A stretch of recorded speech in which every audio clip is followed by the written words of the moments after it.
Bonjour à tous et aujourd'hui on va parler d'un sujet beaucoup plus sérieux. Aujourd'hui, sécuriser son compte Google et protéger son PC. En 2023, c'est quand même quelque chose d'assez important. On va dire que de plus en plus, nous avons des piratages de chaînes YouTube qui arrivent beaucoup par email. Comment ça se passe? Tout simplement, vous recevez par exemple un email de, je sais pas, une pseudo-boîte qui s'appelle PlayStation pour un doublage d'un jeu par exemple.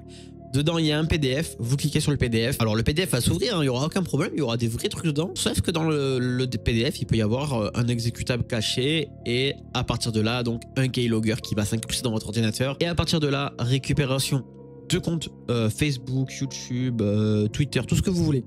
Tout va être récupéré. En fait, aujourd'hui, pour sécuriser son PC, il faut vraiment faire attention déjà premièrement. Faire attention, c'est ultra important de nos jours. Et quand je dis faire attention, c'est dans le sens où quand vous recevez un email, c'est pas parce qu'il y a marqué PlayStation par exemple en haut qu'il faut cliquer. Il faut regarder dans le petit onglet l'email qui a envoyé le message. Et des fois, par exemple, bah, c'est pas une vraie email. Ça peut être PlayStation.newuser@gmail et pourtant le titre c'est PlayStation. Aujourd'hui, pour se sécuriser, moi ce que j'ai c'est i7. Alors moi, dans mon cas, tous les mois, j'ai des clés gratuites de 30 jours, donc en gros je paye pas. Sur internet, si vous cherchez, vous pouvez en trouver des clés gratuites, c'est pas très compliqué. Sinon vous payez l'abonnement juste ici, voilà, pendant un an pour à peu près 39 €. Un an pour un appareil, hein. Si vous rajoutez des appareils ça coûtera plus cher, pour des appareils ça augmente, enfin voilà.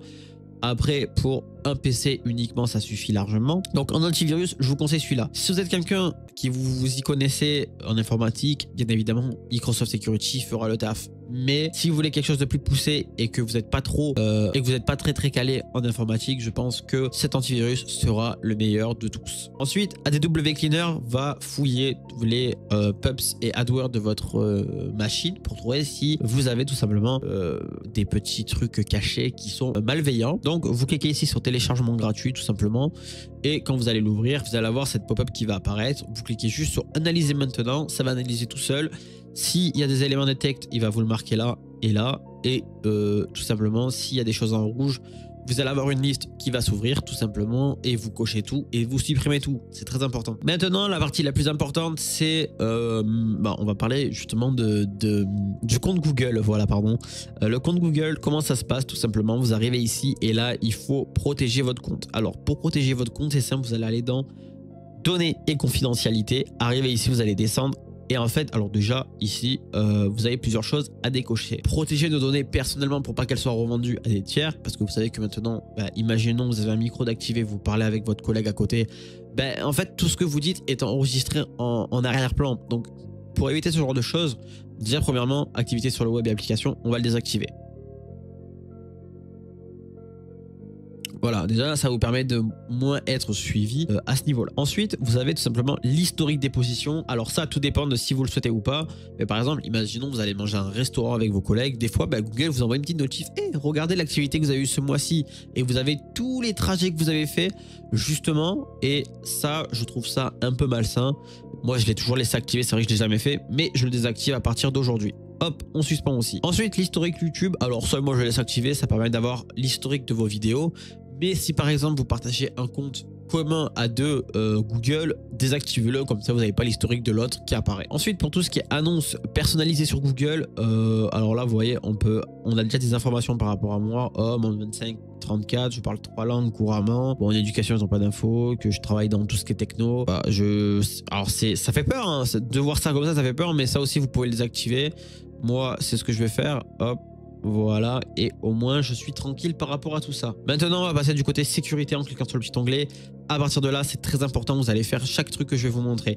Déjà, la validation en 2 étapes, c'est ultra important. Vous mettez un numéro de téléphone pour recevoir les SMS et vous activez Google Authentificator. C'est très important. Qu'est-ce que c'est que Google Authentificator? C'est une application sur smartphone. Sans ça, c'est pas forcément... c'est très important de l'activer. Donc, c'est très important d'activer le Google Authentificator et aussi le SMS. Deuxième point, les codes de secours. Ça, il est faux sur une clé USB que vous conservez, que vous gardez ultra secrète. Les codes de sécurité, c'est la clé de votre maison, de votre compte Gmail. En fait, les codes de sécurité, vous allez avoir genre 10 codes. Imaginons demain, vous n'arrivez plus à vous rappeler du mot de passe, vous faites mot de passe oublié, vous tapez du coup dans mot de passe oublié par exemple le code de secours ou un mot de passe le code de secours. Ça vous permet de vous connecter directement à votre compte quand tu n'as pas ton téléphone sur toi pour la double authentification ou si tu te fais pirater. que tu as accès à l'adresse email que tu t'es piraté, grâce à les codes de secours, tu peux récupérer ton compte. C'est très important de le faire. Donc ça, il faut l'activer, je vous le dis. Et la clé de sécurité, moi j'en ai une, j'ai acheté une clé USB qui me sert qu'à ça. En fait, vous cliquez dessus, vous allez arriver tout simplement sur un truc à mettre sur une clé USB. Et en fait, ce fichier-là permettra, ou je sais plus si c'est un fichier ou un logiciel, je me rappelle plus, ça fait 1 an que je l'ai fait. Et en gros, ça permettra, quand vous mettrez votre clé, d'avoir accès tout simplement à votre compte directement. Ensuite, les appareils fiables. Alors ça, moi, je le laisse activer. Après, je sais pas si vous l'aurez. Mais en gros, par exemple, moi, quand quelqu'un veut se connecter, j'ai une pop-up qui me dit: est-ce que tu veux accepter la personne qui veut se connecter? Et je peux faire oui ou non. Voilà, c'est ça en gros les appareils fiables. C'est tu choisis quel appareil est fiable. Par exemple, moi, c'est mon iPhone, tout simplement. Ensuite, dans Invite Google, tout simplement, c'est un onglet pareil un peu en dessous. Vous ajoutez un appareil. Voilà, vous pouvez gérer vos appareils. Moi, j'ai ajouté mon iPhone. Vous ajoutez le téléphone que vous souhaitez. Comme ça, dès que quelqu'un va se connecter, vous dites oui ou non avec le téléphone. C'est juste ce que je disais avant. Maintenant, vous avez des mots de passe que vous savez pas trop quoi mettre comme mot de passe. Vous avez peur que votre mot de passe soit pas assez fort. Utilisez un site comme mot de passe.xyz. Ici, par exemple, vous pouvez activer des chiffres. Donc 1, 2, 3, des lettres minuscules, des majuscules. Activez les caractères spéciaux, c'est très important si vous utilisez ça. Et on exclut les caractères bizarres là. Ensuite, ici, vous pouvez choisir le nombre de lettres que vous voulez. Tu veux un mot de passe ultra compliqué, 65 caractères. Tu fais créer et là, tu as un mot de passe, mon frère, il fait la taille de je sais pas quoi. Genre, c'est vraiment... Tu auras un putain de mot de passe. Là, clairement, je pense que tu peux pas avoir mieux comme mot de passe. Bon, après, imaginons mes 15 caractères, par exemple, c'est un peu plus réaliste. On fait créer et là vous avez un mot de passe comme ça. Et croyez-moi que les mots de passe comme ça, c'est ultra dur à déchiffrer. Donc voilà, pour tout ce qui est brute force, etc. Mais je vais pas rentrer dans les termes aujourd'hui. Mais voilà, un mot de passe comme ça, c'est très important. Voilà, j'espère que la vidéo vous aura aidé. D'ailleurs, petite astuce aussi, je vous rajoute ça là. Utilisez CC Cleaner, qui est un logiciel gratuit. Vous avez une version gratuite et une version payante. Moi, j'ai testé la version pro pendant quelques jours et je vous avoue qu'elle est vraiment pas mal. Je vous explique vite fait c'est quoi. En fait, c'est un petit logiciel de nettoyage gratuit. Vous, par exemple, là, on va sur bilan de santé, on fait analyser le PC. Donc là, je ne ferme pas le programme parce que sinon, bah, ça va me couper mon navigateur. Il va analyser votre PC, voir qu'est-ce que vous avez utilisé, qu'est-ce que vous n'utilisez plus. Et tous les fichiers temporaires, etc., il va les supprimer. Par exemple, là, j'ai 19 Go à supprimer. On peut voir que mes 2 disques durs sont bien blindés de fichiers. Donc, c'est vrai que là, c'est un peu le bordel. Là, on peut voir qu'il me reste 17 Go et 100 Go. On va optimiser et on va voir si on récupère réellement 19 Go. Bon, on les récupère, hein, je tiens à vous le dire. Et vous voyez, là, on a déjà récupéré. On a récupéré des deux côtés des gigas. On les a bien récupérés. Et ce truc-là supprime des fichiers indésirables, etc. Vous pouvez aussi nettoyer les caches de vos navigateurs, c'est-à-dire que tout ce qui est cookies, machin, etc. Vous pouvez aussi directement le faire. Bon, là, on ferme Opera parce que dans tous les cas, bon, on a fini pour le tuto.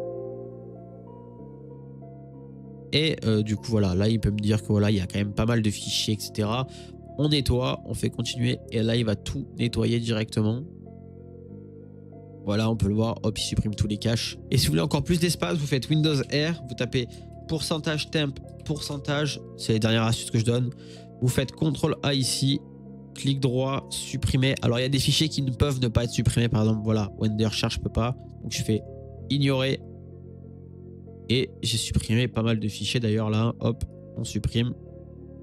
Et ça me permet de récupérer de la place d'ailleurs sur mon disque dur. Hein. Vous voyez, j'étais dans le rouge, je passais dans le bleu. Donc, les fichiers temporaires aussi, c'est très important de les supprimer de temps en temps pour gagner de l'espace sur vos PC et potentiellement supprimer des fichiers indésirables. Voilà, bref, j'espère que la vidéo vous aura plu. C'était une petite vidéo courte mais qui explique pas mal de choses que peut-être beaucoup de personnes ne savent pas. C'était Icam, on se retrouve bientôt pour une nouvelle vidéo. Salut!